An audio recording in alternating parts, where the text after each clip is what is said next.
Muy buenos días, son las 6 de la mañana de este jueves 10 de marzo de 2016, esta es la hora de la verdad y estos temas y asuntos que trataremos en la grata compañía de ustedes durante las próximas horas. Hacia las 6:30 de la mañana estará con nosotros el presidente Álvaro Uribe Vélez.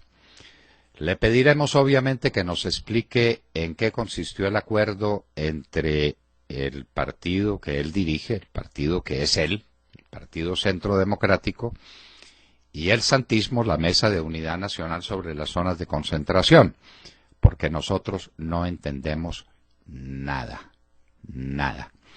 Si las cosas son como las dice el periódico, las zonas de concentración quedaron de tal manera indefinidas que significan todo y no significan nada. Es decir, quedaron en manos del intérprete. Y el intérprete es Santos. Sería un cheque en blanco a Santos para que haga con las zonas de concentración lo que quiera. Pero el presidente Uribe será quien lo explique, será quien precise los términos y será quien nos saque de estas dudas lacerantes que tenemos los uribistas y los colombianos, que nos preguntamos qué va a pasar con estos bandidos cuando se concentren en zonas de la República que no sabemos cuántas son, de qué superficie tienen, si van a tener armas, si no van a tener armas, si las van a tener, por cuánto tiempo las van a tener, en qué lugares de la República se van a fijar. No tenemos ni idea de lo que está pasando. El presidente Álvaro Uribe, con toda seguridad, nos dará las explicaciones adecuadas. La fecha del 23 de marzo no va. Son maneras de decirlo. Entonces Santos dice que él prefiere no cumplir con la fecha, firmar un acuerdo inadecuado. Pues obviamente, es que de eso se trata, Él se comprometió con el señor Timochenko, con el bandido, en el acuerdo que hicieron allá en La Habana, tener para el 23 de marzo un acuerdo de paz ya definido y pleno. No lo tiene, eso es lo cierto. ¿Cuánto tiempo más va a durar esto? Ni idea. Santos dice que le propondrá a las FARC que fijen otra fecha para cumplirla de la misma manera como cumplieron la pasada, y mientras tanto, el país pendiente. La situación económica terrible, la situación social insostenible y la situación que llaman de orden público inmanejable, porque el ELN se hizo a todos los brazaletes de las FARC.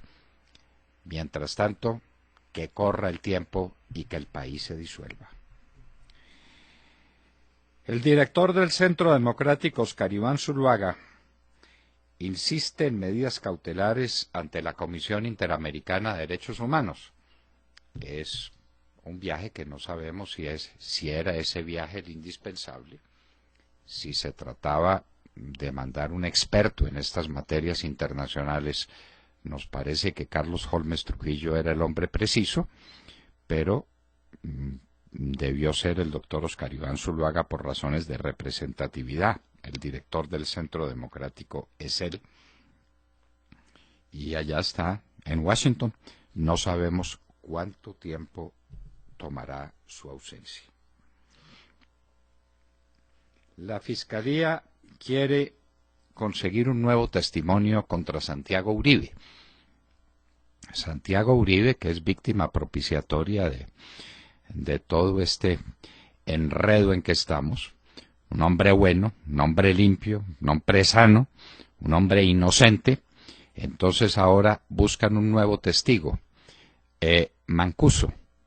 ¿Cuántos son los miles de muertos que se le atribuyen a Mancuso? ¿Cuántos son? ¿Ese es el testigo ideal para alguna cosa?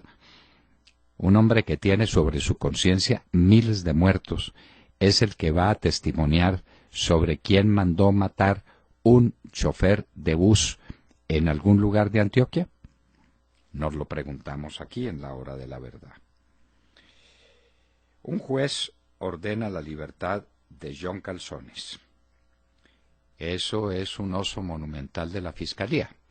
Detiene a John Calzones. John Calzones es el alcalde de Yopal, la capital de Casanare.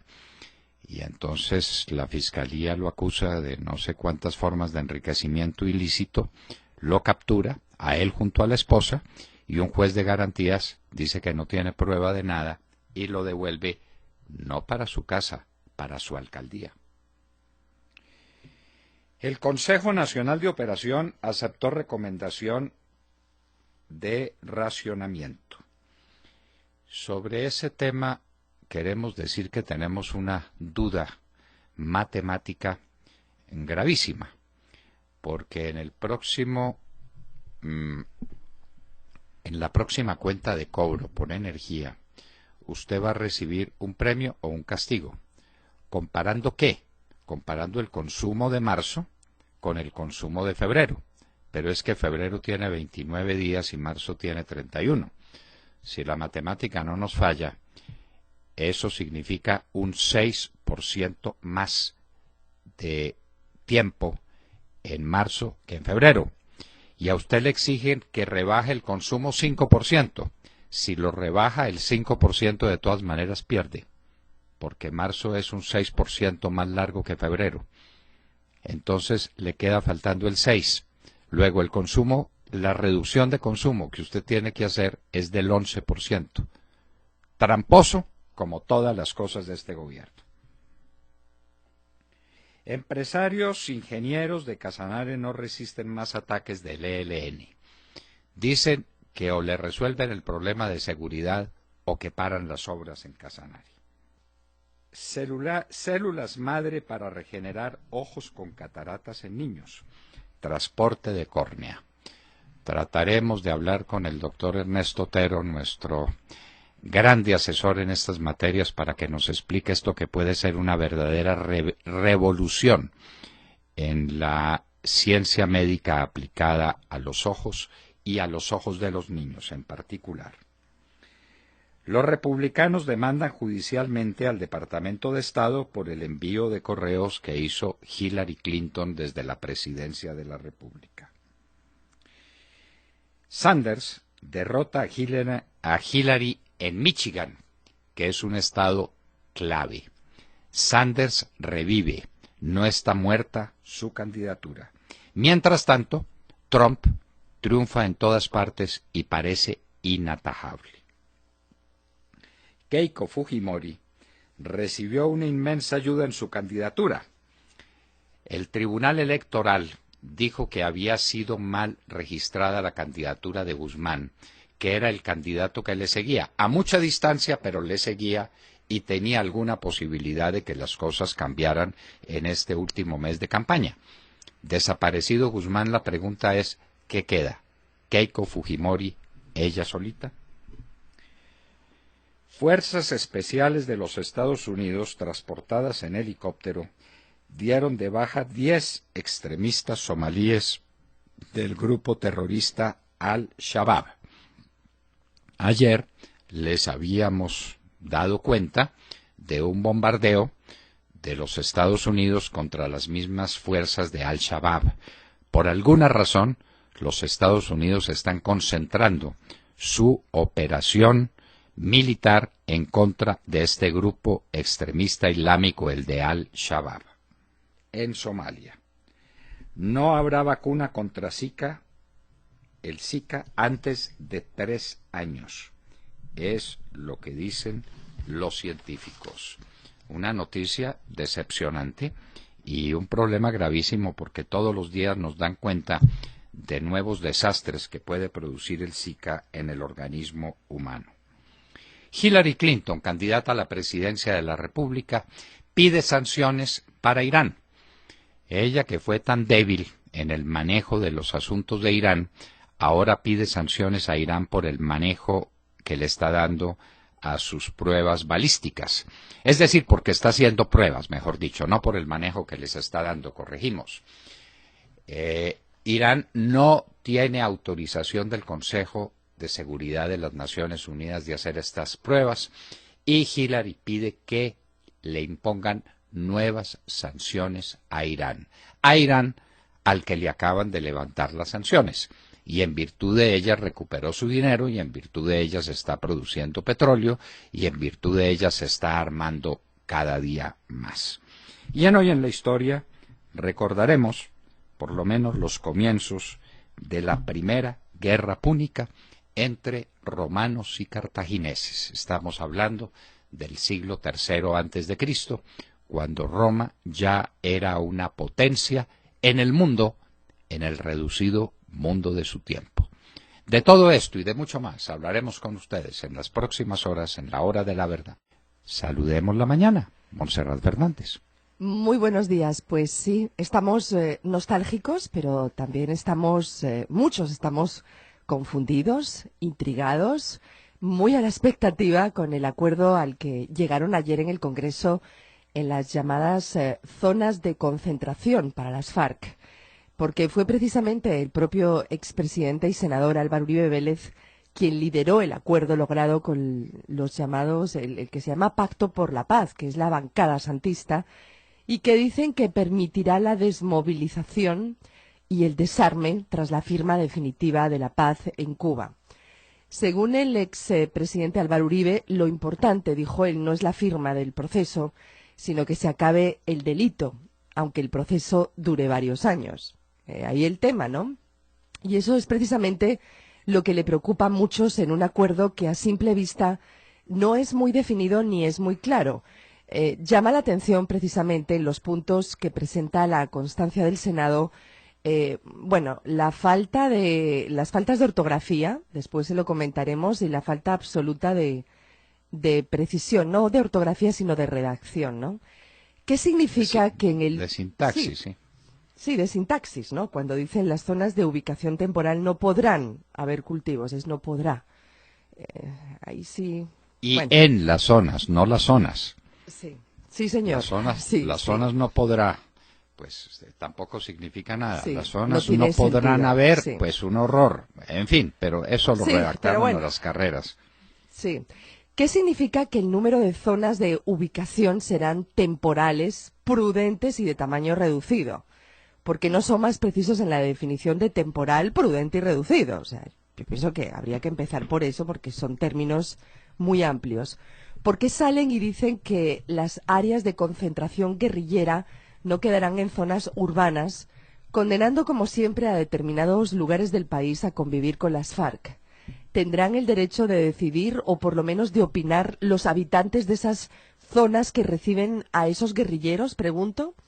¿Cómo y cuándo será la entrega de armas? Porque en este tema, el punto 4, solo dice que adelantarán un inventario de las armas dentro del proceso de dejación, ni siquiera dicen entrega, dicen dejación, y que deben incluir los números de identificación serial si es posible.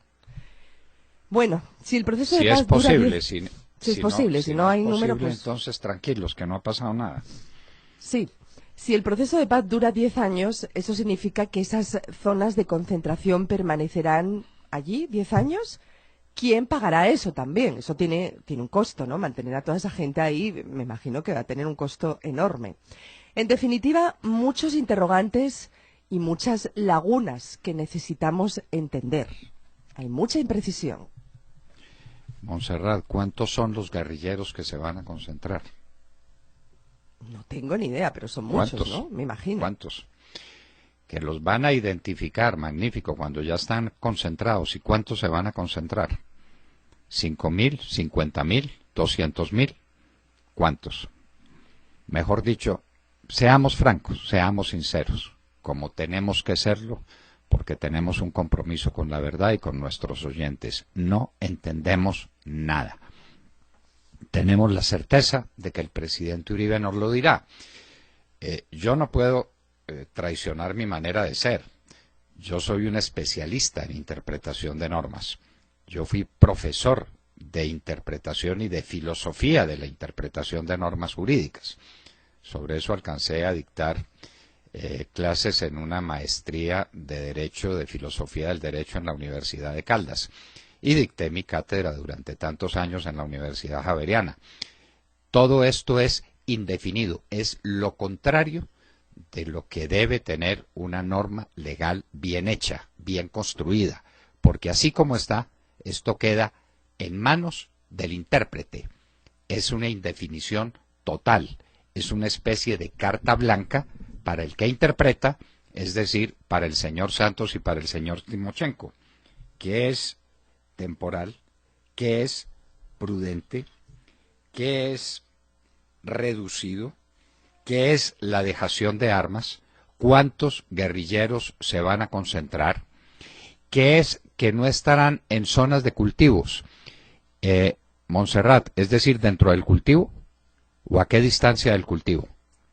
¿A 1 kilómetro, a 10, a 5, a 7? ¿O en las zonas de tráfico de drogas? Me parece que una norma más indefinida no la recuerdo. En tantos años, yo le he dedicado la vida a la interpretación del derecho. En tantos años que llevo en esto, nunca vi una norma más imprecisa, más antitécnica. Pero lo que tengo es una versión periodística. Yo no tengo el texto, ni tengo el sentido que se le dio a esto, la historia del establecimiento de la norma, de que habla el Código Civil como un principio rector para la interpretación de las normas jurídicas. Eso se llama el elemento histórico de la interpretación. Como no lo tengo, se lo preguntaré a quien corresponde, que es al presidente Álvaro Uribe, que tenemos la seguridad que tendrá buenas respuestas para todas estas inquietudes que le propondremos en unos minutos. William Calderón. Doctor Londoño, buenos días Colombia, gracias por invitarnos a sus hogares y a sus vehículos. Hoy es jueves 10 de marzo del año 16, son exactamente las 6:22 de la mañana. Fue el propio expresidente Álvaro Uribe Vélez quien confirmó que el excandidato presidencial Óscar Iván Zuluaga salió del país a Washington con el fin de pedir medidas cautelares ante la Comisión Interamericana de Derechos Humanos.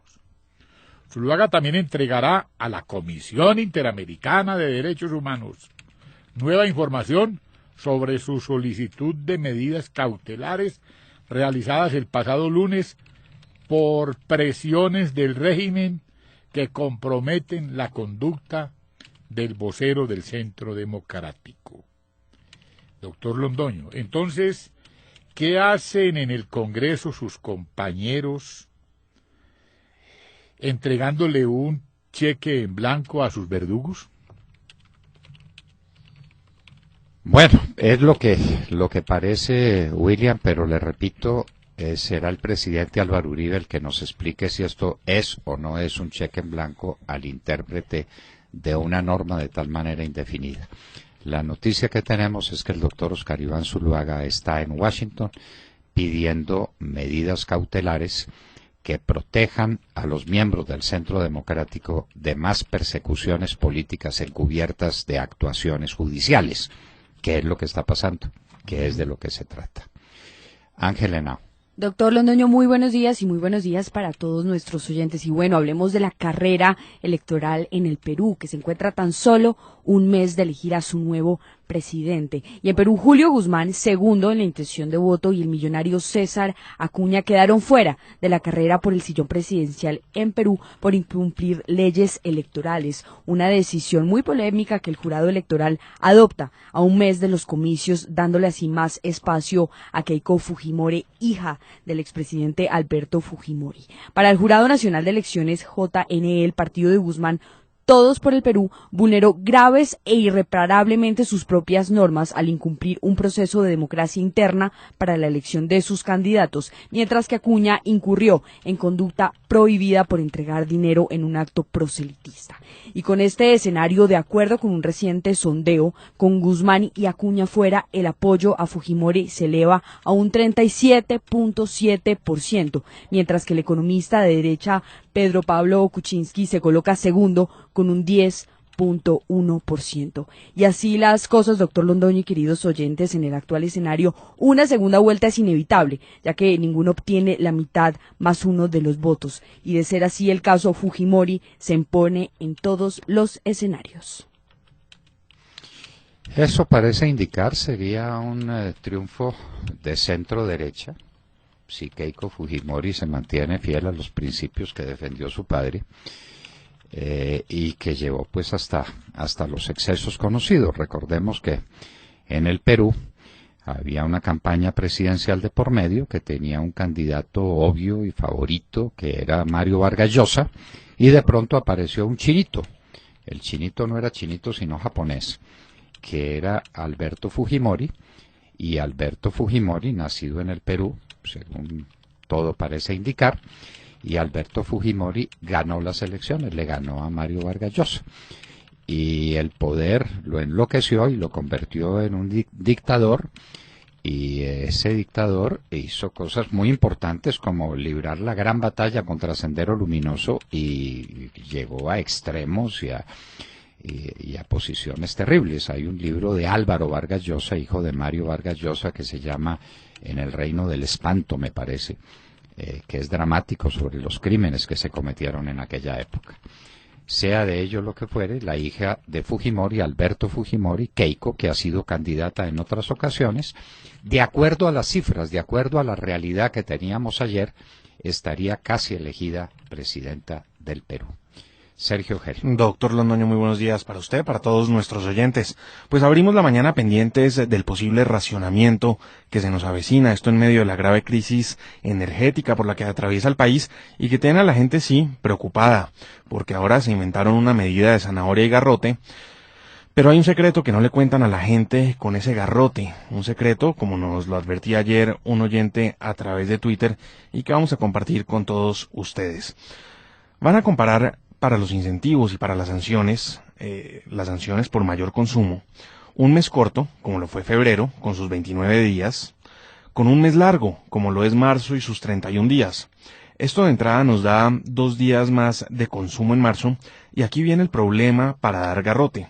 2 días más, que es un 6% más. Claro que sí. Le piden a la gente que ahorre un 5%, pero 2 días en 31 son un 6% más de consumo, como usted lo dice. Así que el ahorro real que le están pidiendo a la gente, pero no lo dicen, para no sancionarla, es del 11%. Así que esta es la primera mentirita en la que cae el gobierno en este tema, mientras que desde Palacio, en una foto casi ridícula, la ministra encargada de Minas y Energía, María Lorena Gutiérrez, con las luces y las gigantes lámparas de Palacio prendidas de fondo, le pide a los colombianos pues hacer el ahorro. Un ahorro pues que llega en un momento bastante difícil. También nos decían oyentes desde Barranquilla que preciso piden el ahorro cuando más se calienta la temperatura en la costa Caribe, y por supuesto esto lleva al consumo de más aire acondicionado, por ejemplo. Y un consumo que, doctor Londoño, la gente ve con preocupación, no solo por las sanciones a las que se puede ver abocada por un mayor consumo, sino porque de por sí la factura ya es bastante cara si se compara con las facturas que llegan en otras latitudes de América Latina, como lo podremos comentar más adelante. Así pues que es la crisis energética. Desde Naturgas, Eduardo Pisano, el presidente de la agremiación, dice que hay suficiente gas para que las térmicas sigan produciendo energía, pero pues la gran pregunta que queda en el ambiente es si vamos a tener o no el famoso racionamiento. Entre tanto, ahorrar, y ahorrar bastante, porque aquí hay un truco y hay una mentirita, y las sanciones y las sorpresas en abril pueden ser bastante grandes con la factura.